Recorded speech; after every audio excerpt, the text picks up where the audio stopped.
नमस्कार, मैं हूं संजय शर्मा। आप देख रहे हैं 4 PM न्यूज़ नेटवर्क। संडे का दिन है। आप सभी को राजीव नारायण शर्मा का इंतजार होगा कि आज वो क्या बातें लाएंगे। हो सकता है कि इस इंटरव्यू में थोड़ा नेटवर्क खराब हो। मैं मसूरी आया था, बहुत दिन हो गए थे, छुट्टी नहीं ली थी, तो मैंने सोचा 2-4 वीडियो बोल दूंगा मसूरी में, लेकिन बाकी टाइम थोड़ा सा आराम कर लूँ। मतलब महीनों से कहीं निकला नहीं था, तो 2-3 दिन के लिए छुट्टी पे आया। लेकिन इतनी भीड़ है पहाड़ों पे, मुझे लगता है गर्मियों में पहाड़ों पे जाना नहीं चाहिए। मतलब हाल खराब है, पहाड़ बेचारे तरस गए होंगे कि कहाँ से हम इतना बोझा उठाएं, और मैं भी उनमें से एक शामिल हो गया।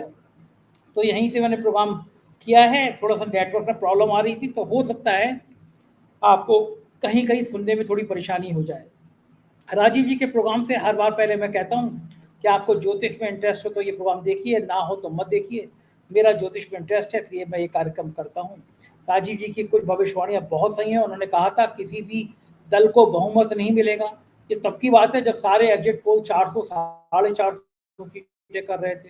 और राजीव जी ने कहा भाजपा अपने दम पर पूर्ण बहुमत में नहीं आ पाएगी। तो आज उन्होंने संघ को और भाजपा के रिश्तों को लेकर बहुत बड़ा खुलासा किया है। संघ के ऊपर भी कितनी बड़ी मुसीबत आने वाली है, ये इस इंटरव्यू में है। मोदी सरकार कहाँ कहाँ फंसेगी और संघ कहाँ कहाँ उलझेगा, ये सारी बातें इस इंटरव्यू में हैं। जबरदस्त बातचीत है, पूरा सुनेंगे तो आपको मजा आएगा। उससे पहले चैनल को ज्वाइन कीजिएगा, सब्सक्राइब करिएगा।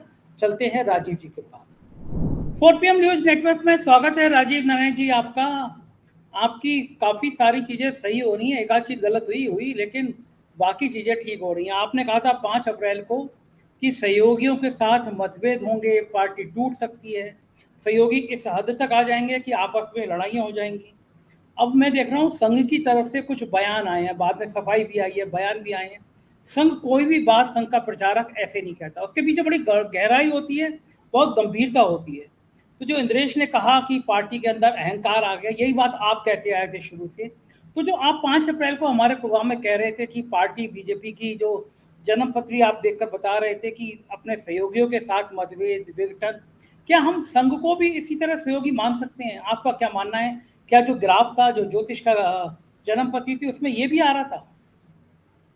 जी बिल्कुल। देखो संजय जी, ये कुंडली थी जो भाजपा की शुरू हुई है 6 अप्रैल 2024 को।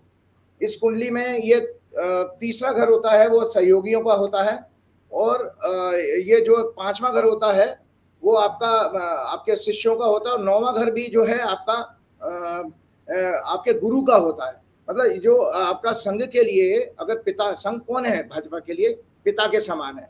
तो अगर आपके पिता से मतभेद होंगे तो इसका मतलब 9वां घर पीड़ित होगा, सूर्य पीड़ित हो सकता है, और साथ में जो है क्या नाम है, आपके तीसरे घर का स्वामी हो गया मंगल। इसमें ये कन्या लगन की कुंडली बनी थी, मैं दर्शकों को रिपीट कर देता हूँ। कन्या लगन की कुंडली बनी है जो कि 6 अप्रैल 2024 को शुरू हुई, शाम के 6:31 पर। और इस ईयर का लॉर्ड बना शनि, और मुंथेस भी शनि है। मुंता 6वें घर में गई है, तीसरे घर का स्वामी मंगल हुआ, जो 6वें घर में, 6वां घर होता है रोग ऋण शत्रु का। मतभेद अगर किसी भी व्यक्ति के जीवन में, मेरे ही नहीं, संस्था हो, कोई भी हो, तो 6वां घर जरूर होगा। दर्शक हमेशा हमेशा के लिए प्रिंसिपल लिख लें कि जब भी किसी भी रिश्ते से आपका, चाहे पिता से झगड़ा होगा तो 6वां घर, जहां जहां 6वें घर का स्वामी जाएगा, संबंध बनाएगा, उसी एरिया में बायोलॉजिकल रिलेशन से आपके झगड़े शुरू हो जाएंगे। तो तीसरा घर सहयोगियों का है, तो वो झगड़े का इंटायर को वो 6वें घर में चला गया मंगल। तो इसमें कुंडली पूरी बता देता हूँ। 6वें घर में कुंभ राशि में मंगल, शनि, चंद्र और मुंथा आई थी, और 7वें घर में शुक्र, राहु, सूर्य थे, और 8वें घर में लग्नेश, बुध, वक्री और अस्त थे, और बृहस्पति भी इसी के अंदर थे, जो चौथे भाव के 7वें भाव के स्वामी हैं। तो हमने आपके पिछले प्रोग्राम में दर्शकों को बताया था कि जब भी किसी का तलाक होता है, जैसे किसी की मैरिज अगर टूटेगी, तो मैरिज टूटने का सिद्धांत है कि 8वां घर या तो 7वें घर में चला जाए। 7वां घर है, दर्शकों को बताऊं, कॉन्ट्रैक्ट का होता है, समझौते का होता है, और विवाह का भी 7th हाउस मैरिज का देखा जाता है। तो उसमें 8वां घर हमने आपसे कहा था परमानेंट संबंध विच्छेद का होता है। अगर कहीं भी 8वां घर चला गया तो उसी से संबंध हमेशा हमेशा के लिए ब्रेक हो जाएंगे। तो यहाँ पर क्या हुआ कि बृहस्पति 7वें घर का, इस कुंडली में जो वर्षफल भाजपा का हमने शेयर किया था, उसमें बृहस्पति 8वें घर में गए हैं, और तीसरी दृष्टि से शनि से पीड़ित हो रहे हैं, जो कि 6वें भाव में बैठा है। और साथ में 12वें घर का इसमें स्वामी जो है सूर्य भी बैठा हुआ है। 12वां घर होता है त्याग पत्र देने का, और शुक्र जो है इस कुंडली का आपका दूसरे घर का स्वामी है, और 9वें घर का स्वामी भी है। तो 9th हाउस जो होता है पिता का होता है। तो भाजपा जो किसकी आइडियोलॉजी से बनी है? भाजपा बनी है आइडियोलॉजी से, आरएसएस की आइडियोलॉजी से। तो आरएसएस के साथ भी इनके मतभेद होंगे, ये 6 अप्रैल 2024 की कुंडली से ही निश्चित हो गया था। और बकायदा देखिए, मैंने उसमें पढ़ के आप लोगों को सुनाया था। मैं ये राइटअप जरूर आप अपने दर्शकों को दोबारा दिखाइएगा। इस राइटअप में मैं लिखता हूं कि इनके मुंथे 100 वर्ष के स्वामी शनि 6वें भाव में है। इनके लिए भविष्य में कानूनी लिटिगेशन, इनके महत्वपूर्ण नेताओं के गंभीर बीमारियों, अन्य अशुभ समाचार का योग बना रहे हैं। इस वर्ष पार्टी के बिखरने और टूटने का, सहयोगियों के साथ झगड़े का भी योग है। और मैंने आपको वो भी बताया था कि भाई भाजपा का क्लियर मेजोरिटी नहीं आएगी, इसी कुंडली में मैंने ये भी चर्चा की थी। तो ये आरएसएस के साथ जो हुआ है ये ऐसा ही नहीं हुआ, इसी का ग्रह चाल ने अपनी स्टोरी 6 अप्रैल को ही लिख दी थी। रिजल्ट आपके 4 जून को आए हैं, और 4 जून के आने के बाद ही आप देख रहे हैं कि निरंतर किस तरह की बयानबाजी हो रही है। और सबसे पहले आरएसएस प्रमुख ने जो कहा था कि भाई जो स्वयंसेवक है, आपने बहुत सारे पॉलिटिकल प्रोग्राम भी किए हैं, कि स्वयंसेवक को एरोगेंस नहीं आना चाहिए, उसके अंदर क्रोध नहीं आना चाहिए। और उन्होंने एक बहुत बड़ी बात यह कह दी कि विपक्ष भी डेमोक्रेसी का एक हिस्सा है और विपक्ष को भी उतना ही स्पेस मिलना चाहिए, ये संघ के प्रमुख ने कही। इसी से हड़कंप मच गया। उसके बाद अगले दिन हम देखते हैं कि टाइम्स ऑफ इंडिया में मैंने आर्टिकल पढ़ा था, पूरा आर्टिकल आया है, जो ऑब्जर्वर ने लिखा था, जो पांचजन इनका मैगजीन है आरएसएस की, उसने तो और ज्यादा मोहन भागवत से भी 2 कदम आगे बढ़ करके अटैक कर दिया।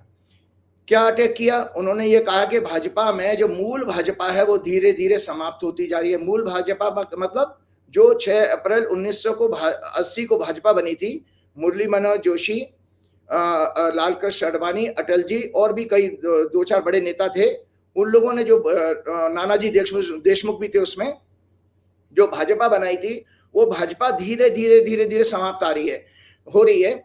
क्योंकि दर्शकों की जानकारी के मैं बता देता हूं कि 240 जो अभी एमपी भाजपा के जीत के आए हैं, इस नरेंद्र मोदी और गुजरात लॉबी की जो भाजपा है, गुजरात लॉबी से मतलब है नरेंद्र मोदी और अमित शाह की भाजपा, जो 2014 से शुरू हुई है, उस भाजपा में 126 सीटें संजय जी उन्होंने कांग्रेस बैकग्राउंड के नेताओं को दी थी, इलेक्शन के लिए टिकट दिए थे। और मजे की बात देखिए, कांग्रेस का परफॉर्मेंस इसको मानिए कि कांग्रेस की आइडियोलॉजी के मानने वाले पुराने नेता 126 में से 106 जीते हैं, 106। और तो इसका मतलब है अगर हम 240 में से मोटा मोटा घटा दें, माइनस कर दें 106 को, तो मूल भाजपा तो 134 ही आई है इस बार। तो ये संघ के लिए भी चिंता का विषय है और ऑब्जर्वर के लिए भी चिंता का विषय है। जो भी आरएसएस के मतलब आइडियोलॉजी को मानने वाले हैं, उनके लिए चिंता का सबब है कि ये भाजपा जो है कम होती जा रही है। नरेंद्र मोदी को सत्ता जरूर ये इनके प्रकार ने मिल गई, मतलब साम दाम दंड से वो कैसी तरह से नीतीश कुमार को और उनको बिठा के जोड़ के लिए उन्होंने लेती। अभी तो शपथ ली है, अभी तो वोट ऑफ कॉन्फिडेंस भी इनको लोकसभा में लेना है। तो ये जो भाजपा बनी है ये दरअसल मूल भाजपा नहीं है, और ये 1996 के बाद सबसे खराब परफॉर्मेंस है। दर्शकों की जानकारी के बता, दर्शकों 161 या 162 सीटें आई थी 1996 में भाजपा की। तो आज भाजपा की प्रैक्टिकली भाजपा की 136 सीटें हैं, 240 में से 106 भगोड़े हटा दिए। और 5 जन ने साफ साफ लिखा है कि जिन भगोड़ों के जरिए भाजपा का रेपुटेशन भी खराब हुआ है, और उन्होंने तो सीधा सीधा अजीत पवार का नाम भी लिया है कि ऐसे करप्ट लोगों को आपने भाजपा में शामिल किया। इससे भाजपा का जो मूल कार्यकर्ता है, जो वर्षों से, जिसने अपनी पूरी जिंदगी लगा दी भाजपा की सेवा करने में, संघ की सेवा करने में, और उनको कुछ नहीं मिला। उनको तो केवल ठन गोपाल मिला। तो वो बेचारे पहले किसी की चप्पल उठा रहे थे, अब भगोड़ों की चप्पल उठा रहे हैं। तो उनका तो निरंतर अपमान हो रहा है। यही कारण था कि भाजपा का जो कार्यकर्ता था इस चुनाव में मूलतः उदासीन दिखा। जो आप लोगों ने, पत्रकारों ने भी जिस चीज को कहा कि भाजपा का जो कार्यकर्ता है वो काम नहीं कर रहा है, तो ये संघ ने ये सारे विषयों को इसमें उठाया है। और खास तौर से उन्होंने कहा कि करप्ट लोगों को लेकर के जो सत्ता बनाई गई है, ये भाजपा की मूल आत्मा के विरुद्ध है। राजीव जी ये बताइए कि आप मुझे कि जो संघ की जन्म पत्री, क्या वो संघ की भी जन्म पत्री आपके पास है, और जी अगर जी है तो क्या ये भाजपा के साथ रिश्ते कैसे हैं? मतलब ये जो अभी बिखराव शुरू हुआ, टकराव शुरू हुआ, मोदी जी को लगता है कि वो सीनियर हैं, वो संघ में पहले आए, भागवत बाद में आए, तो मैं क्यों जाऊं वहां पे? तो वो पहले प्रधानमंत्री हैं, 10 सालों में पहली बार तो वो नागपुर रुके नहीं थे चुनाव से पहले। गडकरी साहब उनसे मिलने नहीं आए थे। लेकिन ये जो लड़ाइयाँ हैं, क्या ये दोनों की जन्म पत्री ये बताती है कि लड़ाइयाँ अभी और बढ़ेंगी और विकराल रूप लेंगी, या दोनों के कुछ ग्रह ऐसे संयोग से मिलते हैं कि कोई आगे चल के बीच का रास्ता निकल आएगा, समझौता हो जाएगा? क्या आपको लगता है, या आपके पास कुछ ऐसा आधार है दोनों की जन्म पत्री को लेकर? जी, बिल्कुल मेरे पास है, क्योंकि हमने कहा कि हमने आरएसएस की कुंडली के ऊपर भी बहुत चर्चा की थी। सबसे पहले दर्शकों को भाजपा की जो जन्म कुंडली दिखा रहा हूं, ये 6 अप्रैल 1980 की कुंडली है, 6 अप्रैल 1980 की। और तीसरे घर में देखिए सारे पाप ग्रह मौजूद हैं। भाजपा की कुंडली मिथुन लगन की है। इनके तीसरे घर में मंगल वक्री, राहु, जुपिटर वक्री, शनि वक्री, और इनके छठवें भाव में चंद्रमा नीच का है, 9वें घर में बुध और केतु है, और 10वें घर में सूर्य है, और 12वें घर में शुक्र है। शुक्र के ऊपर शनि की दृष्टि है 10वीं, और 5वें घर पर इनकी तीसरी दृष्टि शनि की है। मैं आपको एक और बता देता हूं, भाजपा के शासन में एजुकेशन माफिया बढ़ेंगे, ये भी योग है। ये जो आप पेपर लीक वगैरह की जितनी घटनाएं देख रहे हैं ना, तो भाजपा की कुंडली में ये एजुकेशन माफिया का योग भी है, क्योंकि 5वें घर से वैदिक ज्योतिष में एजुकेशन देखी जाती है। उसके ऊपर तीसरी दृष्टि शनि की आ रही है, और शनि की दृष्टि आपकी 12वें घर में बैठे शुक्र के ऊपर भी जा रही है। तो इसीलिए निरंतर सेक्स स्कैंडल में भी भाजपा के नेताओं के नाम आते रहते हैं, और आते रहेंगे आगे आने वाले टाइम में भी। और इनमें वर्तमान में चंद्रमा में बुध की दशा चल रही है। आप ही के प्रोग्राम में मैंने ये कहा था कि 17 फरवरी को मैंने कहा 17 फरवरी से भाजपा के लिए मति भ्रष्ट होने का योग चल रहा है। तो उस मति भ्रष्ट होने का मतलब है बुध और चंद्रमा आपस में ग्रेट शत्रु हैं, क्योंकि चंद्रमा मन का कारक है और बुध जो है इंटेलेक्ट का कारक है। और वैदिक ज्योतिष के नियमों के अनुसार बताता हूं, फंडामेंटल सिद्धांत है, अगर बुध जो है पाप ग्रहों से पीड़ित हो, खासतौर से राहु केतु से, तो ऐसे व्यक्ति के अंदर कपटी योग होता है। कपट मतलब आप समझते हैं, छल कपट, जो राहु केतु के अंदर भी था, कि राहु केतु ने भी समुद्र मंथन के समय जब उनको अमृत निकला था, तो अमृत में वो चुपके से जो है देवताओं की लाइन में घुस गए और अमृत पी लिया, अमर हो गए। फिर बाद में चंद्रमा और सूर्य ने जब शिकायत करी है भगवान विष्णु से, तो भगवान विष्णु ने सुदर्शन चक्र से उनकी गर्दन उड़ा दी। तो इसीलिए वो दोनों राक्षस आज भी राहु केतु के दिख में जाते हैं, जिनका ये राहु आपका धड़ है, सर है, और धड़ जो है केतु माना गया है। तो बीजेपी की कुंडली में कपट का योग है नंबर 1, और पिता से झगड़े होंगे, मतलब आइडियोलॉजी जो 9वां घर जो है पिता का होता है, तो पिता से झगड़े होंगे। ये भी भाजपा की कुंडली में, जन्म कुंडली में भी आ रहा है कि देर अबेर ये संघ के साथ इनके झगड़े जरूर होंगे। ये भाजपा की जन्म कुंडली में भी आ गया। और मैं आपको बता रहा हूं कि भाजपा ने जो अभी जो चंद्र कुंडली है इतनी खराब है इनकी भाजपा की, कि भाजपा ने जो सत्ता भी हासिल की है, इसमें भी अभी आने वाले टाइम में खुलासा होगा कि इलेक्शन को मैनिपुलेट करने के लिए इन्होंने सारे हथकंडे अपनाए। तो पहला मूल सवाल आपका यह आया कि संघ के साथ, चूंकि भाजपा की कुंडली में पिता का घर पीड़ित है, तो इसका मतलब है उनकी जो पेरेंट संस्था है, पेरेंट संस्था जहां से ये भाजपा का उदय हुआ है, आरएसएस से ही जनसंघ निकली थी, और जनसंघ वही बाद में आकर के भाजपा बनी है 6 अप्रैल 1980 को। अब मैं आपके दर्शकों को दिखाता हूं वो कुंडली जो दर्शक जिसका इंतजार कर, 27 सितंबर 1925, ये आरएसएस की कुंडली है। 27 सितंबर 1925 की आरएसएस की कुंडली है। ये वृश्चिक लगन की कुंडली है। दूसरे घर में इनके बृहस्पति है, और इसका 9:56 पे है, जन्म हुआ था। दूसरे घर में बृहस्पति, तीसरे घर में चंद्रमा राहु केतु के साथ, और 9वें घर में राहु, इनके 11वें भाव में सूर्य मंगल और बुध हैं, और 12वें भाव में शनि और शुक्र भी हैं। इसका एक मायने बता देता हूं संजय जी, कि ये जो कुंडली बनी थी, वृश्चिक लगन होता है स्थिर लगन, जो हमारे जब हम 12 राशियां हैं, तो दर्शकों की जानकारी के लिए बता देता हूं, 1, 4, 7, 10, मेष, तुला, कर्क और मकर, ये चर लगन है, मूवेबल साइन।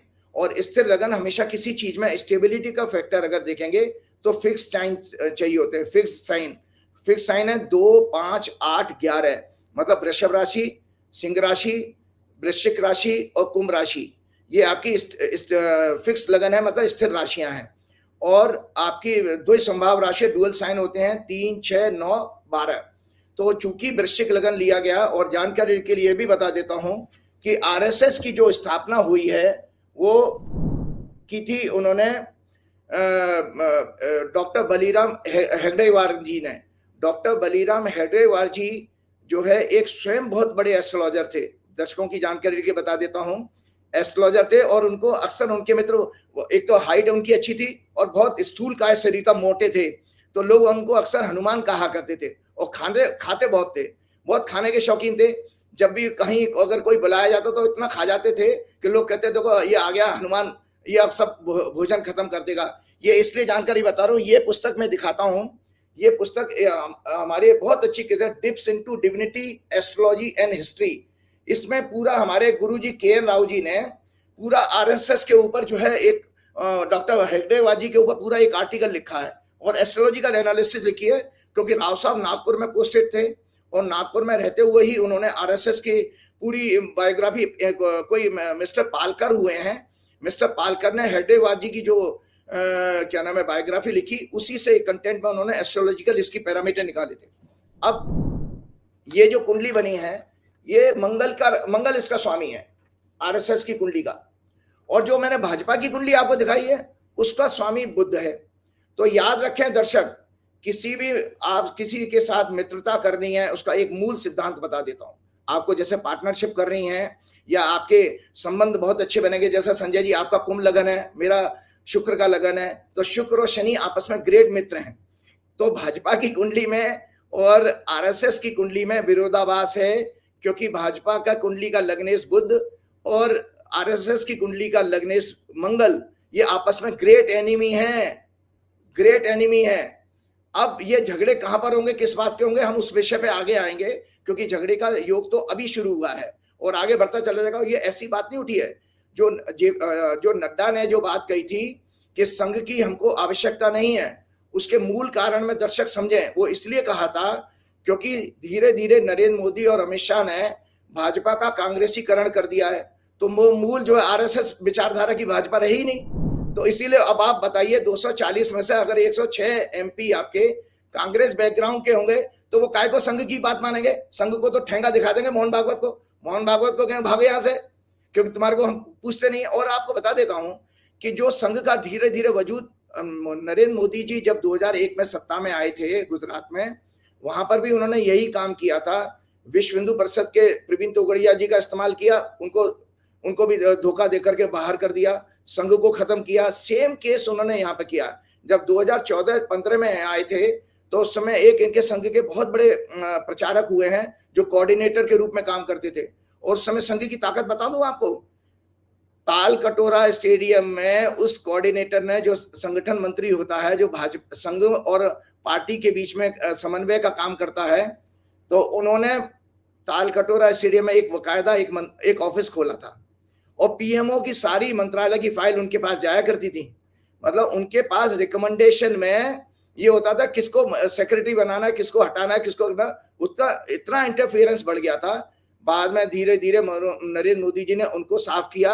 आज वो संघ के जो बहुत बड़े प्रचारक, बहुत बड़े पदाधिकारी हैं, जो नंबर 3 पोजीशन पर आते हैं, मोहन भागवत और दत्तात्रेय होसबोले के बाद उनका तीसरे चौथे नंबर पे नाम है।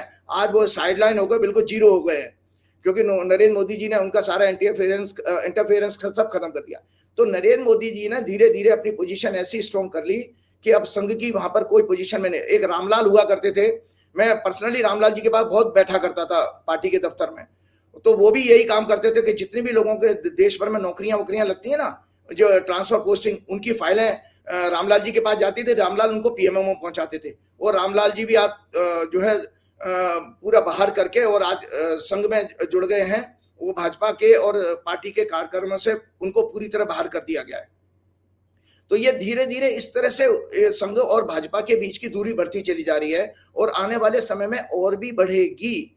उसका कारण ये है क्योंकि भाजपा कि जो संघ की विचारधारा वाले लोग धीरे धीरे यहाँ से कमजोर होते जा रहे हैं, खत्म होते जा रहे हैं। आज की डेट में भी थोड़ी बहुत अगर विचारधारा के बड़े लोग नेता कौन बचे हैं? राजनाथ सिंह जी और नितिन गडकरी, उसके बाद तो कोई बचा नहीं है इनके पास में। तो ये सब खत्म हो जाएंगे। लेकिन एक चीज मैं आप लोगों को शेयर और करना चाहता हूं, ये हेडगेवार जी ने जो भाजपा जो बनाई थी, सॉरी ये संघ बनाया था, उसका मूल क्या नाम है, उद्देश्य क्या था?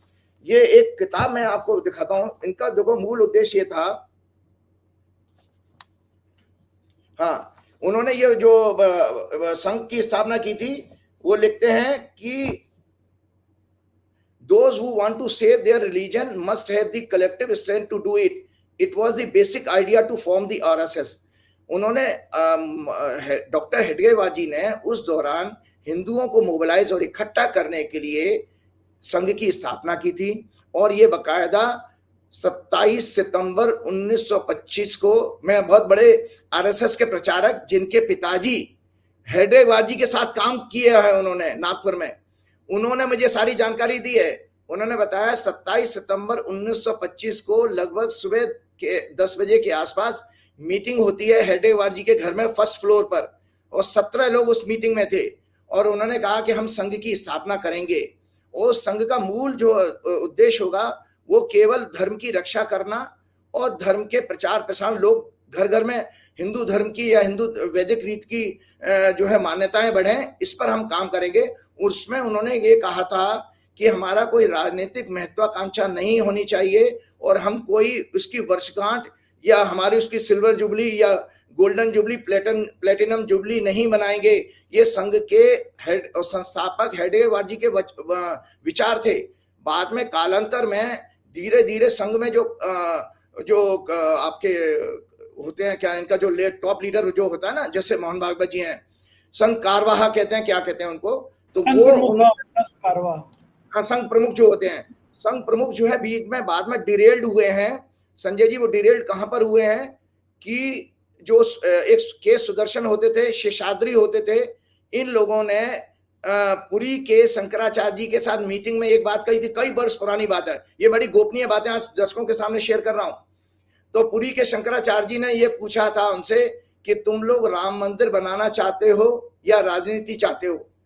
तो उन संघ के बड़े बड़े प्रमुखों ने ये कहा था, बड़े बड़े प्रचारकों ने, कि हमारा राम मंदिर तो मुद्दा एक कमजोर मुद्दा है, लेकिन दरअसल हम देश की सत्ता को हासिल करना चाहते हैं, राजनीति करना चाहते हैं।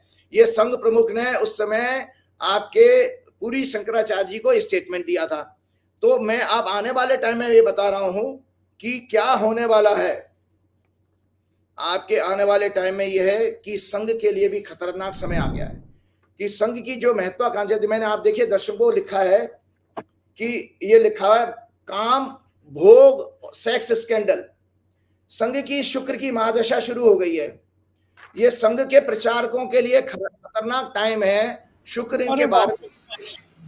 इनके 12वें घर में शनि के साथ है, तो याद रखिए 12वें घर का शनि और शुक्र अच्छा कॉम्बिनेशन नहीं माना जाता।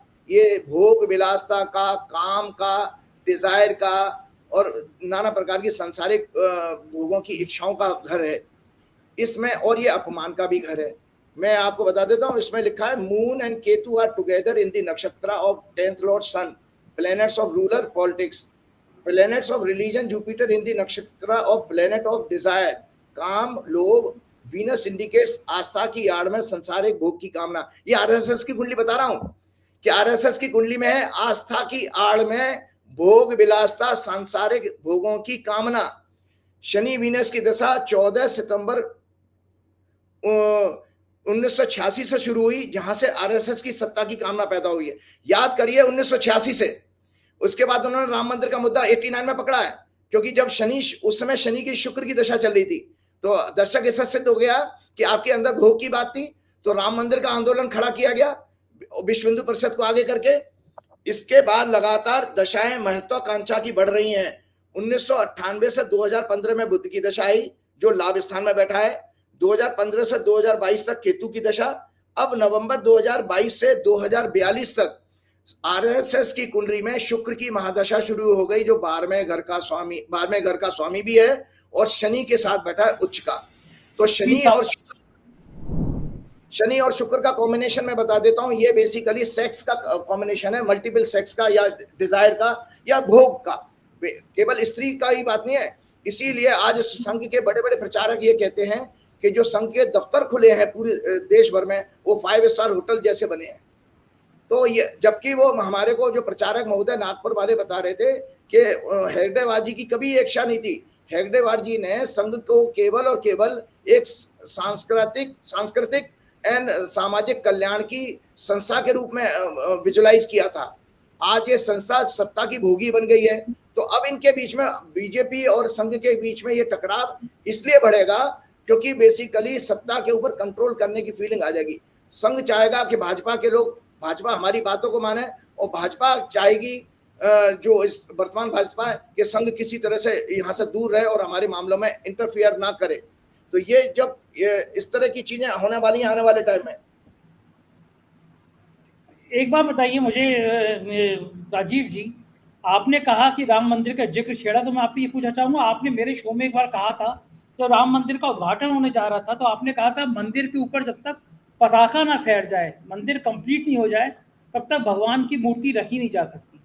अयोध्या हार गए, भगवान राम का श्राप होगा तभी हारे। लेकिन अब विडंबना देखिए कि भगवान राम का नाम लेना ही बंद कर दिया प्रधानमंत्री जी ने। कहा कि जय जगन्नाथ, वो पहले जब बीजेपी के कार्यकर्ताओं को जीतने के बाद संबोधित किया, एनडीए की बैठक हुई, राम का नाम ही नहीं लिया। और अब नई सूचना आ रही है, अयोध्या जाने वाली फ्लाइट कैंसिल हो रही हैं। आज मैंने देखा कि पता चला कि अयोध्या में जो फ्लाइटें आ रही थी वो कैंसिल कर दी गई हैं। अयोध्या में यात्री कम हो गए हैं। तो जिन लोगों ने जमीनें ली थी, अमिताभ बच्चन ब्रांडिंग करने आ रहे थे, जमीन ले लो, प्लॉट ले लो, सब गुजराती भाई ठेकेदारी करने आ रहे थे। तो वो अयोध्या के लोग तो बड़े हैरान हैं कि अचानक क्या हो गया, फ्लाइट कैंसिल, यात्री कम। तो अयोध्या में ये कर क्या रहे हैं मोदी जी? और क्योंकि भगवान राम भी नहीं चाहते कि इस तरह के लोग यहाँ पे ठेकेदारी करने, जमीन में लूट खसोट करने, मंदिर के निर्माण में जो जमीन का ढोसला हुआ। और नृपेंद्र मिश्रा जो राम जन्मभूमि यज्ञ समिति के संयोजक अध्यक्ष हैं, उनका बेटा चुनाव हार गया। कारण यह कि जब मुलायम सिंह मुख्यमंत्री थे तो नृपेंद्र मिश्रा उनके प्रमुख सचिव थे।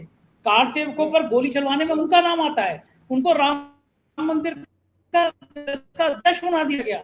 चंपत राय पे तमाम आरोप लगते रहते हैं। उनका बेटा हार गया चुनाव, और अयोध्या की हालत की फ्लाइट कैंसिल कर दी जा रही है।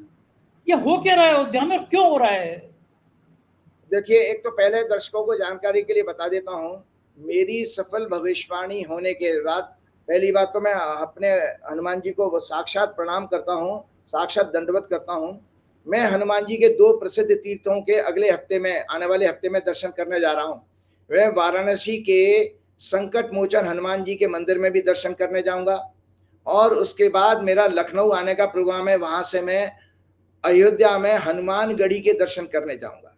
तो हनुमानगढ़ी के दर्शन इसलिए करूंगा कि अगर मैं भारत का प्रधानमंत्री होता तो मैं महीनों तक हनुमान जी की साधना करके राम जी का मंदिर बनवाता, क्योंकि तुलसीदास जी ने साफ कहा है, राम द्वारे तुम रखवारे, होत न आज्ञा बिन पैसारे। मतलब राम के द्वार पर बिना हनुमान जी के आज्ञा के, उनके आशीर्वाद के पहुंच ही नहीं सकते हो।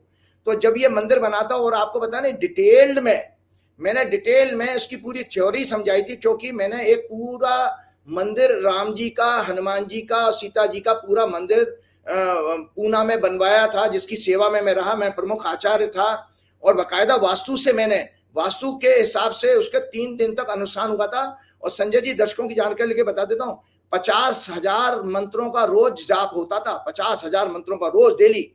11 आचार्य थे, और उसका 1/10वें हिस्से से आपका मतलब जिसको दशांश कहते हैं, उससे हवन होता था। तो ये 3 दिन तक लगा रहा, और उसमें प्राण प्रतिष्ठा 6 अप्रैल 2023 को हमने की थी। और उसके बाद हमको पता था कि इसकी टेक्निकल जो चीजें हैं, इसकी टेक्निकल जो मंदिर निर्माण करने के लिए क्या क्या जानकारी होनी चाहिए, क्या क्या प्रोसेस होता है, वो मेरी पूरी मेमोरी में था, क्योंकि मैंने कुछ महीने पहले तो पूरा किया था। इसीलिए पहला आचार्य मैं पूरे देश में मैं हूं, बल्कि दुनिया में, जिसमें मैंने राम मंदिर के अधूरे मंदिर के निर्माण के ऊपर मैंने कटाक्ष भी किया था, और उसके बारे में बताया भी था। जनवरी का पहला हफ्ता मैं उड़ीसा से आया था, जगन्नाथपुरी के दर्शन करके। जब मैंने, आपको याद है, मैंने राउरकेला से वो प्रोग्राम रिकॉर्ड कराया था आपका, मैं राउरकेला में था उस समय जब प्रोग्राम किया था। उस प्रोग्राम में मैंने सारा का सारा चीजें बताई थी कि जब तक मंदिर का ध्वज नहीं लगता, ध्वज जो है मंदिर का धर्म का प्रतीक है, तब तक मंदिर पूर्ण नहीं माना जाता। इसीलिए मैं दर्शकों आपको बताना चाहता हूं कि मैं अयोध्या जा रहा हूं कमिंग वीक में, लेकिन मैं जो हूं राम मंदिर के दर्शन नहीं करूंगा, क्योंकि मेरी दृष्टि में अभी भी वो मंदिर अधूरा है। वहां अधूरे मंदिर में बेशक आपने सुंदर सी मूर्ति लगा दी है, लेकिन प्रभु राम नहीं है वहां पे, परमात्मा का तत्व नहीं है, जिसका प्रत्यक्ष प्रमाण है। अगर कोई अनुष्ठान जीवन में, याद रखिएगा दर्शक, ये जान लें, आप अपने घरों में हवन यज्ञ कराते हो, अगर हवन यज्ञ कराने के बाद या किसी भी प्रकार के हमारे कर्मकांड के जितने भी शास्त्र हैं उसमें कहा गया है, अगर आपका अनुष्ठान कराने के बाद आने वाले दिनों में कोई अच्छे परिणाम नहीं आते हैं, इसका मतलब वो अनुष्ठान सफल नहीं हुआ। संजय जी समझ गए आप? उसके रिजल्ट अगर आप देखिए तो हमने आपके बताया, उस समय भी हमने की कुछ 2-3-4 वो घटनाएं मुझे याद नहीं है। राम मंदिर की जब उन्होंने प्राण प्रतिष्ठा की थी तो कुछ घटनाएं नकारात्मक हुई थी उस दौरान भी, जैसे उज्जैन की जो मूर्तियां उखड़ गई थी, नाना प्रकार की हुई थी। लेकिन सबसे बड़ा प्रमाण ये है कि आज दर्शक और भाजपा के लोग, विश्व हिंदू परिषद के लोग, दुनिया के सभी लोग इसका आकलन करें, चिंतन करें, क्या राम जी का आशीर्वाद नरेंद्र मोदी और भाजपा और शाह की भाजपा को मिला? अयोध्या की सीट आप हार गए, उसके आसपास की सारी सीटें हार गए। लोग बता रहे राम जी जहां जहां से गए थे वहां सारी उस क्षेत्र की सीटें हार गए। और इतना ही नहीं, बनारस में भी जो नरेंद्र मोदी जी की जो कहते हैं कि जान मतलब मरते मरते बचे हैं, जो कहते हैं ना वर्ड एक आता मरते मरते बचे, कि जो प्रधानमंत्री पिछले 15 बरस से, बल्कि 2010 से इनकी ब्रांडिंग शुरू हुई थी, हजारों करोड़ इनकी ब्रांडिंग पे उद्योग जगत ने खर्च किया है, कॉर्पोरेट ने हजारों करोड़। और इनका आईटी सेल, महिमा मंडन, उनको महामानव बताने में, भगवान बताने में कोई चूका नहीं है। और संजय जी वो महामानव अपनी पिछली जीत से 2 लाख से भी ज्यादा वोटों से कम जीत पर जीते हैं। पिछली बार शायद 3.5 लाख वोटों से ज्यादा जीते थे, आज 1.5 लाख। ऐसे ड्रामे हुए हैं। एक सहाय साहब हैं, तो वो जो उनके इनकम टैक्स की रेट वेट हुई थी, उन्होंने बनारस में कार्यक्रम कराया। उनके कुछ बताते हैं, उनके कुछ मित्रों ने कुछ ज़्यादा ही लंबी बयानबाजी कर दी थी, और ऐसे ऐसे लोग इकट्ठे हो गए थे, दाएं बाएं सब गारंटी दिया करते थे, अरे बनारस तो आप लाखों वोटों से जीत रहे हैं, आसपास की सीटें जिता देंगे थी, गारंटी रहते थे। तो ऐसे बदनाम लोगों को बनारस में इकट्ठा किया गया, और बनारस में ऐसे बदनाम लोगों को संग मिले के पहले 4 राउंड में तो प्रधानमंत्री हार रहे थे, 3 राउंड में, बाद में और 1.5 लाख वोटों से जीत क्या होती है। जो आदमी 400 सीट पार कर आ रहा था, जिसके डंका बज रहा था, वो खुद 2-3 राउंड में हार जाए। पता चला कि बाद में प्रशासन ने कुछ हुनर दिखाया, तो उस हुनर से भाई साहब 1.5 लाख वोटों से जीत पाए।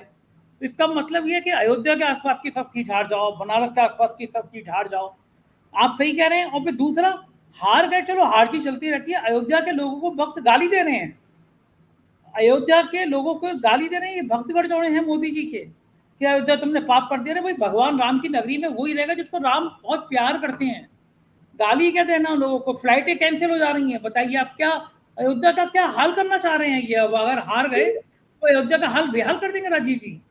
नरेंद्र मोदी को मेरे से ज्यादा अच्छा कोई नहीं जानता होगा, क्योंकि इनके बारे में डॉक्टर शंकर सिंह बघेला जी से मैंने घंटों उन्होंने मुझे बहुत सारी जानकारी दी है। एक लालजी भाई पटेल आरएसएस प्रमुख होते थे गुजरात के, उनसे भी मुझे जानकारी मिली है, और कई संघ के बड़े बड़े प्रचारकों से मेरे, जिनके साथ उन्होंने काम किया, मुझे सारी जानकारी मिली है। इसलिए नरेंद्र मोदी जी को मैं बहुत अच्छे से जानता हूं। मैं बता देता हूं आप लोगों को कि नरेंद्र मोदी जी अयोध्या भविष्य में अब कभी नहीं जाएंगे। और नरेंद्र मोदी जी इतने चिड़ू हैं, ये इतना चिढ़ते हैं, अगर इनको कहीं से भी जरा सा नेगेटिव बात सुनने को मिल जाए या इनके मन मुताबिक चीज ना हो तो इससे दुश्मनी पाल लेते हैं। तो आज अयोध्या वासियों से और उत्तर प्रदेश के पूर्वांचल से ये मान लें कि नरेंद्र मोदी जी ने दुश्मनी अब मान ली है, अब वो वहां कभी नहीं जाएंगे। बल्कि नरेंद्र मोदी जी अब कभी भी बनारस में भी नहीं जाएंगे। अगर अगला चुनाव नरेंद्र मोदी जी रहे और चुनाव लड़ा तो याद रखना का देशवासी ये मेरी बात को नोट कर लें, नरेंद्र मोदी जी उत्तर प्रदेश छोड़ देंगे और गुजरात से चुनाव लड़ेंगे, क्योंकि अब उनका बेसिकली उत्तर प्रदेश से मोह भंग हो चुका है, क्योंकि उनको खुद को पता है कि बनारस की ये जीत उनकी जीत नहीं बल्कि हार के बराबर है। इसलिए वो माँ गंगा ने उनको गोद ले लिया है, और वो माँ गंगा से कहेंगे तुम अपना रास्ता देखो, मैं अपना रास्ता देख रहा हूँ। वो माँ गंगा को भी ऐसे ही छोड़ जाएंगे जैसे उन्होंने भी स्वयं अपनी सगी माता जी का अधूरा संस्कार किया था, इसी तरह से वो माँ गंगा को भी अधूरा छोड़ के जाने वाले हैं। वो राजीव जी एक सवाल और है, आपने कहा कि जो शपथ ली गई है, ये इसका काल बड़ा खराब है, प्राकृतिक आपदाएं आएंगी, उत्तराखंड के जंगल धधक रहे हैं, जल रहे हैं। जब शपथ ग्रहण चल रहा था तब आतंकी हमला हो गया तीर्थयात्रियों की बस पर। जम्मू में लगातार 3 दिन तक हमले हुए, आतंकी हमले कर रहे हैं, कुछ पता नहीं चल रहा। छात्राएं सड़कों पर हैं, आंदोलन चल रहा है नीट में बेईमानी को लेकर, धांधलियों को लेकर। अचानक शपथ ग्रहण के बाद देश का माहौल ऐसा हो गया कि कुछ समझ में नहीं आ रहा। और गोदी मीडिया कह रहा है कि अरे वाह, इटली की प्रधानमंत्री ने मोदी जी के संग सेल्फी ले ली। इन सारे मुद्दों पे ध्यान नहीं है गोदी मीडिया का, फिर वो अपने चरण वंदना में शुरू हो गया। ये बिल्कुल क्या बिल्कुल। शपथ ग्रहण के जो काल है उससे ये सब प्राकृतिक आपदाओं का कुछ योग बनता है? ये मेरा आखिरी सवाल है, इसका जवाब दीजिए आप। हाँ, एक तो मैं ये बता देता हूँ आपको जानकारी के लिए, संघ की एक ये किताब दिखाता हूँ, ये जो बहुत अच्छी विचार नवनीत, ये संघ के लोग देखें, ये संघ के लिए बाइबल है, ये संघ के लोगों के लिए बाइबल है। इस पुस्तक में जो है साफ साफ लिखा है उन्होंने कि हिंदू धर्म जो है, इन्होंने माना है इसमें, ये डॉक्टर ये गोलवलकर जी की जितने स्पीचेस हुई थी उसका संकलन है। इसको बंच ऑफ थॉट्स के नाम से अंग्रेजी में छपी थी ये किताब, जिसमें लिखा है विचार नवनीत। इसमें साफ साफ लिखा है कि नेहरू जी को ये जब गोलवलकर मिले थे तो उन्होंने इस पुस्तक में लिखा है कि नेहरू जी बहुत विद्वान थे और नेहरू जी ने इस बात को इनसे कहा कि यार तुम लोग ये क्या हिंदू हिंदू करते रहते हो, अब भारत के रूप में भारतवासी कहा करो, आप हिंदू हिंदू क्यों शब्द करते हो। तो इन्होंने बड़ा इसमें बेतुका कुतर्क दिया हुआ है। एक तरफ ये इस पुस्तक में लिखते हैं कि ऋग्वेद में सप्त सिंधु नाम से एक शब्द आया है कि जो सिंधु जो है हमारे जो 7 लोग होते हैं, 7 द्वीप होते हैं, उसमें सिंधु घाटी की सभ्यता वाले लोग हम लोग भारतीय कहलाते हैं। तो उसमें उन्होंने इसी पुस्तक में लिखा हुआ है कि विदेशी लोग इसको उच्चारण नहीं कर पाते थे सा का, तो उसको हा करते थे, हा से वो हिंदू शब्द बन गया। तो अपने आप में मैं आज दर्शकों को बताना चाहता हूं कि राम मंदिर के इस फ्लॉप शो के बाद आरएसएस को चाहिए कि विश्व हिंदू परिषद को बंद कर दें, क्योंकि ये विदेशी नाम है इसी पुस्तक के अनुसार, ये इसी पुस्तक के अनुसार विदेशी नाम है, क्योंकि ये खाड़ी के देश जो मुसलमान जो थे, गल्फ के लोग, वो सिंधु को हिंदू कहा करते थे। तो ये अब विश्व हिंदू परिषद का कोई औचित्य नहीं है, मंदिर आपने बनवा लिया, वैसे भी हिंदू शब्द हमारा विदेशी है। तो आने वाले टाइम में क्या नाम है, इस चीज की कोई औचित्य नहीं रह जाती। अब आता है मैं अगला प्रश्न का जवाब मैं आपको बताता हूं। मैंने आपके ये कहा था, ये हॉरोस्कोप है, ये नरेंद्र मोदी जी ने जो ओथ ली है 7:23, पहले 15 मिनट की कुंडली दिखाई थी, लेकिन एक्चुअली उन्होंने ओथ जो है 7:23 पे ली है।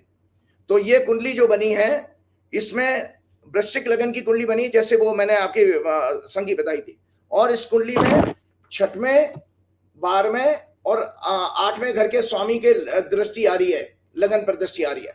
ये कुंडली में आपके 4थे घर में शनि, 7वें घर में बृहस्पति, बुध, सूर्य और शुक्र हैं, और 6वें घर में मंगल है जो शनि से पीड़ित हो रहा है, उसकी 8वीं दृष्टि लगन पर जा रही है, और चंद्रमा को भी ये पीड़ित कर रहा है जो 9वें घर में बैठा है। तो इस कुंडली में मैंने लिखा, दर्शकों को दिखाइए, 5th house afflicted, hence scam related to education sectors like NEET etcetera, शिक्षा से संबंधित स्कैम ओपन होंगे। इसमें लिखा है डिफिकल्ट लाइफ, जब अगर 6, 8, 12 की मेरी कुंडली होती तो मैं अपने आप को मान लेता कि मेरा जीवन आयु ज्यादा नहीं है। इस कुंडली के अनुसार इस सरकार की आयु ज्यादा नहीं है। किसी भी व्यक्ति की कुंडली में अगर लग्नेश 6, 8, 12 ग्रह जो संकट के ग्रह ज्योतिष में माने गए हैं उनके अनुसार और उनका प्रभाव होता है संजय जी, तो वो कुंडली में उसके लिए मृत्यु तुल्य कष्ट रहेगा हमेशा, और नाना प्रकार के उसको जीवन में संकट आएंगे, सफरिंग्स आएंगी, सेटबैक्स मिलेंगे, चैलेंजेस मिलेंगे, और उनका फेलियर होगा, अपमान होगा बराबर। तो और इनका 9वां घर जो पीड़ित है, तो 9वां घर में क्या मतलब मेलाफाइड इंटेंशंस इनके रहेंगे, जैसे राहु केतु राक्षस के रहे हैं। इसका अर्थ और बता दे तो उनका 5वां घर जो है पाप कर्त्री में है, 5वां घर होता है बुद्धि में। तो इस सरकार की जो इंटेलेक्ट है, मतलब जो सोच होगी, वो इतनी दूषित होगी कि ये हर चीज को उल्टा करने की कोशिश करेंगे। और मतलब जो है, चाहे जैसे अब सहयोगी जो जुड़े हैं नीतीश कुमार और जो है चंद्रबाबू नायडू, और मैंने कहा जितने भी छोटे मोटे दल जुड़े हैं, ये इनको खत्म करने की चेष्टा जरूर करेंगे जल्दी से जल्दी, क्योंकि इनका 5वां घर पीड़ित हो गया। 5वां घर पीड़ित है, 5वां घर मैंने कहा ना बुद्धि का होता है वैदिक ज्योतिष में, और 5वां हमारे विचार शक्ति भी होता है। तो इनके इंटेंशंस अच्छे नहीं हैं, और इसमें नाना प्रकार के एक कुंडली और मैं डिस्कस करता हूं आज आपको। ये रिसर्च है, हम लोग पढ़े हैं, क्योंकि हमने ज्योतिष जो है कोई शौक से नहीं पढ़ी है, बकायदा पढ़ी है और रिसर्च की है 13-14 बरस से। ये एक संगठा चक्र होता है, ये दर्शक देख लें, ये आप दिखाइएगा जरूर। ये जब जैसे भारत पाकिस्तान का युद्ध हुआ, चीन के साथ युद्ध हुआ, विश्व युद्ध हुआ, वर्ल्ड वार हुआ था ना, उस तरह की जब भी कोई दुर्घटना या बड़ी इवेंट होती है, उसमें ये नाना प्रकार के चक्र, मैथमेटिकल जो डायग्राम्स जो है बनाकर, उसको चक्र कहा गया ज्योतिष में, इनको बना करके ये दर्शाया जाता है कि भाई कोई आने वाले टाइम में कोई अशुभ समाचार तो नहीं आ रहा है। तो उसको मैं बता देता हूं। पद्म पुराण में एक कहानी है कि राजा दशरथ को चेतावनी देते हुए कहा था कि जब शनि का रोहिणी नक्षत्र आता है वृषभ राशि में 10 डिग्री से लेके 23 डिग्री 20 मिनट में प्रवेश होता है, तब भयंकर तबाही मचाने वाला युद्ध होता है। ये उसमें शास्त्र में लिखा हुआ है। दोनों विश्व युद्ध 1914 से 18, 1939 से 45 के समय जब भारत उसमें शामिल हुआ, तब उस समय शनि रोहिणी नक्षत्र में था। इतना ही नहीं, 1971 के युद्ध के समय भी शनि इसी नक्षत्र में था। युद्ध जैसी अवस्था के समय शनि मंगल की किसी न किसी फॉर्म में कॉम्बिनेशन होना जरूरी है। ज्योतिष में पाराशर दृष्टि के सिद्धांत के अलावा इन्हें विभिन्न मैथमेटिकल प्रैक्टिसेस जैसे चक्र आदि से देखना चाहिए। यह सिद्धांत राहु केतु के रोहिणी नक्षत्र में प्रवेश करने और मंगल के योग से भी देखा गया है। मई एंड 1984 जून में भी ये योग बना था। तब पंजाब में भयंकर रक्तपात हुआ था। पंजाब की जो आतंकवादी पीरियड था वो उसी पीरियड में आया था, जब हुआ concentration of planets in Rohini nakshatra expected by Mars opened a chapter of blood stain in the history of Punjab. तो जब नरेंद्र मोदी जी ने ओथ लिए 7:23 पर, यह संगठा चक्र मैंने बनाया है। इस संगठा चक्र में ये देखिए, मंगल से राहु पीड़ित हो रहा है और शनि से पीड़ित हो रहे हैं मरकरी, सूर्य और शुक्र। शनि से पीड़ित हो रहे हैं मरकरी, सूर्य और शुक्र। तो इसका अर्थ यह है, इस सरकार में नाना प्रकार के दुर्घटनाएं, युद्ध जैसे हालात पैदा होंगे। आतंकवादी घटनाएं जो अभी तक आपने 10 साल में नहीं देखी, वो होती चली जाएंगी। चीन से भी हो सकता है, आपके पड़ोसी देशों से संबंध खराब होंगे और गृह युद्ध जैसी स्थिति होगी। आप 10 जुलाई को मंगल राशि बदल रहा है, तो ये कुंडली आपकी नरेंद्र मोदी जी की ओथ वाली कुंडली मैंने दिखाई है। उसमें मंगल 6वें घर का स्वामी है, 7वें घर में जाएगा। आपस में सिर्फ फुटबॉल की स्थिति पैदा होती है एलाइज के साथ में, गठबंधन में। तो ये निरंतर इस चक्र के जरिए भी मैंने आपको बता दिया। 10 जुलाई के बाद आप सहयोगी यानी नीतीश बाबू और नायडू दोनों से कुछ मतभेद हो सकते हैं क्या? बिल्कुल मतभेद होंगे। उस मतभेद के ऑलरेडी बीच पड़ चुके हैं और ये मतभेद होंगे। अभी किसी ने मुझे शेयर किया था कि नीतीश कुमार को अचानक अस्पताल में, मेदांता हॉस्पिटल में पटना में एडमिट कराया गया है। आप चेक कर लें दर्शक, उनकी तबीयत बिगड़ गई है। तो मैंने आपको पहले ही आपके प्रोग्राम में ये कहा था कि भाजपा की जो वर्षफल की कुंडली है, महत्वपूर्ण नेताओं के बीमारी और उनके अशुभ समाचार होने का योग है। तो याद रखिएगा दर्शक कि भाजपा का 10 साल में जिसने साथ दिया है, उनका पूरा कैरियर बर्बाद हो गया। जैसे मायावती, जैसे जगन रेड्डी, जैसे नवीन पटनायक, जैसे केसीआर, जब भाजपा ने चोर दरवाजे से ऑर्डिनेंस ला करके बिल पास कराए हैं, इन चारों लोगों ने हमेशा भाजपा का साथ दिया और देश के साथ अन्याय किया और आज वो चारों जीरो हो गए हैं।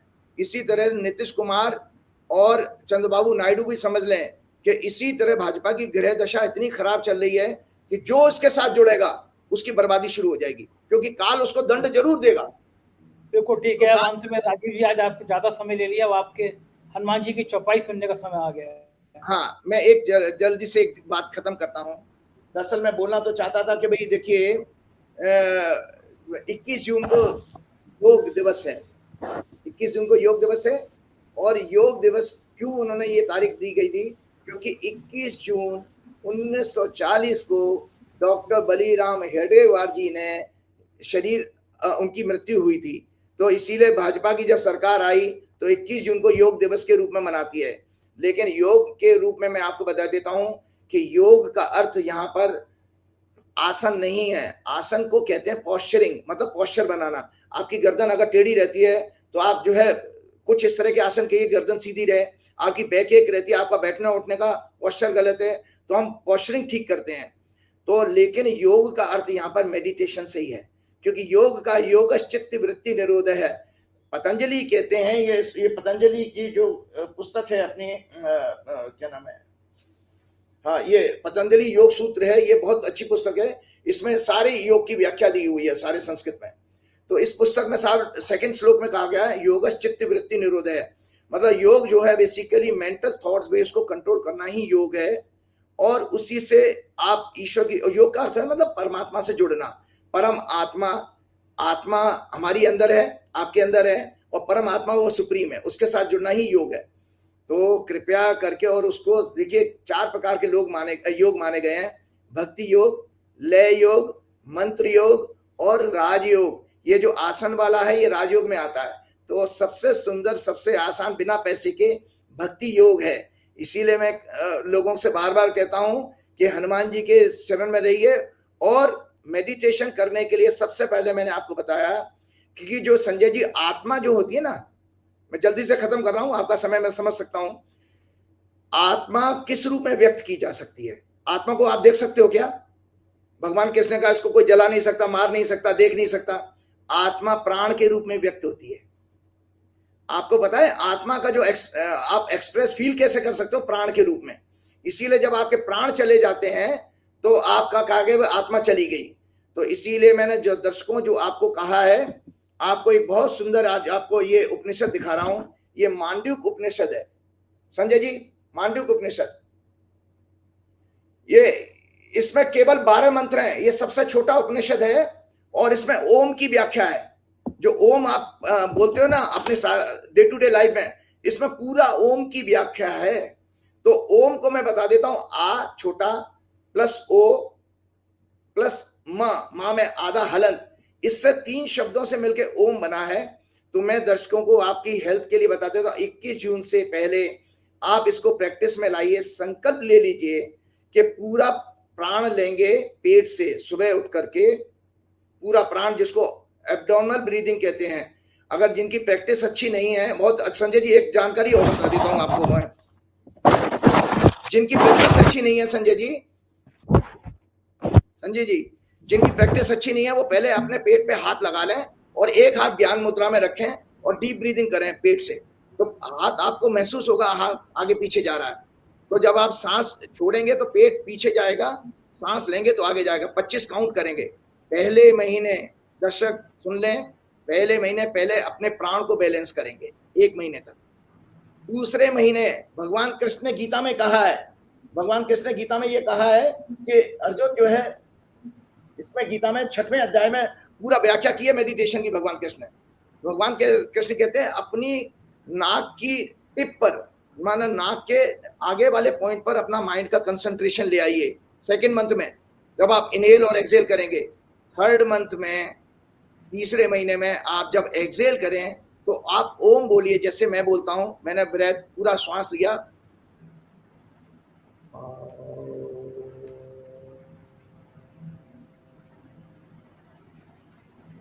ये ओम आप पेट से शुरू करेंगे, मूलाधार चक्र से, ओ अनाहत पर लेके आएंगे, ओ हृदय पर, और माँ जो है हमिंग की साउंड, होठ बंद हो जाएंगे और हमिंग की साउंड सहस्त्रार चक्र पे। आप देखिए कभी जीवन में माइग्रेन की प्रॉब्लम नहीं होगी, मेमोरी शार्प हो जाएगी और ब्रेन के कभी डिसऑर्डर नहीं होंगे। नर्वस सिस्टम को पावरफुल बनाने के लिए बता रहा हूँ, ये बहुत सुंदर टेक्निक है। तीसरे महीने में इसको ओम के साथ जब ओम बोलेंगे तो मुंह खुलेगा तो आपका श्वास बाहर निकल जाएगा। इस तरह से आप प्रैक्टिस करें। 3 महीने बाद दर्शक बताएं आपको अगर बीपी शुगर कम ना हो जाए तो मेरा नाम बदल दीजिएगा। अब चलते चलते एक जानकारी एक बता रहा हूँ, बहुत छोटी सी जानकारी, क्योंकि बहुत इंपॉर्टेंट बिंदु था, मैं अपने आप को रोक नहीं पाया हूँ इसको बिना शेयर किए हुए।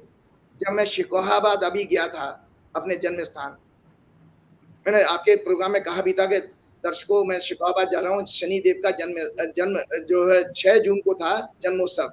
बड़ा अमावस्या होती है, ज्येष्ठ मास की अमावस्या को शनिदेव का जन्म हुआ था। तो संजय जी जब हम पूजा कर रहे थे वहां पर, तो जानकारी लोगों को मिल गई, लोग मिलने के लिए आए। तो उसमें से एक सज्जन आया मेरे पास, आर्मी का सूबेदार था। दर्शक मेरी बात को ध्यान से सुने, वो आर्मी का सूबेदार था और हम लोग मंदिर के प्रांगण में 20-25 लोग बैठे हुए थे। वो चुपके से मेरे कान में आया और बोलने लगा कि मैं मुसलमान हूं। सूबेदार, आर्मी का सूबेदार, मैं मुसलमान हूं, क्या मैं आपकी पूजा में बैठ सकता हूं? तो मैंने उससे कहा कि अरे क्यों नहीं, आप बैठिए भाई, आपके अंदर भी आत्मा है। परमात्मा का अंश, भगवान ने गीता में कहा है, ममे वांशो जीव लोके जीव भूते सनातना, हे अर्जुन सभी जीवों में मेरा अंश है। तो मैंने आपके अंदर भी अंश भगवान का, ये मेरे अंदर भी अंश, आप बैठिए। Sanjay ji 45-47 degree centigrade temperature, और उसमें हवन की अग्नि, 2 घंटे हमने हवन किया है वहां पर 108 शनि गायत्री मंत्र के साथ। उस पूरे अनुष्ठान में वो मुस्लिम जो है आर्मी का सूबेदार बैठा रहा है, और बाद में आरती करी है उसने। और उसके बाद आपको गवाह के रूप में बता देता हूं, अशोक यादव जी जो पूर्व भाजपा मंत्री रहे उत्तर प्रदेश से, वो और पत्नी भी उनकी शामिल थी हवन में। आप उनसे पूछ लीजिएगा।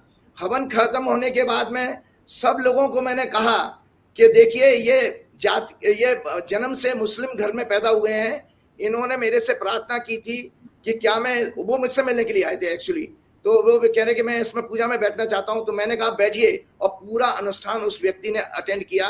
इसी तरह से हम अपने धर्म संस्कृति को बढ़ा सकते हैं। जब तक हम भाईचारा का संदेश नहीं भेजेंगे, तब तक हमारा धर्म महान नहीं हो सकता।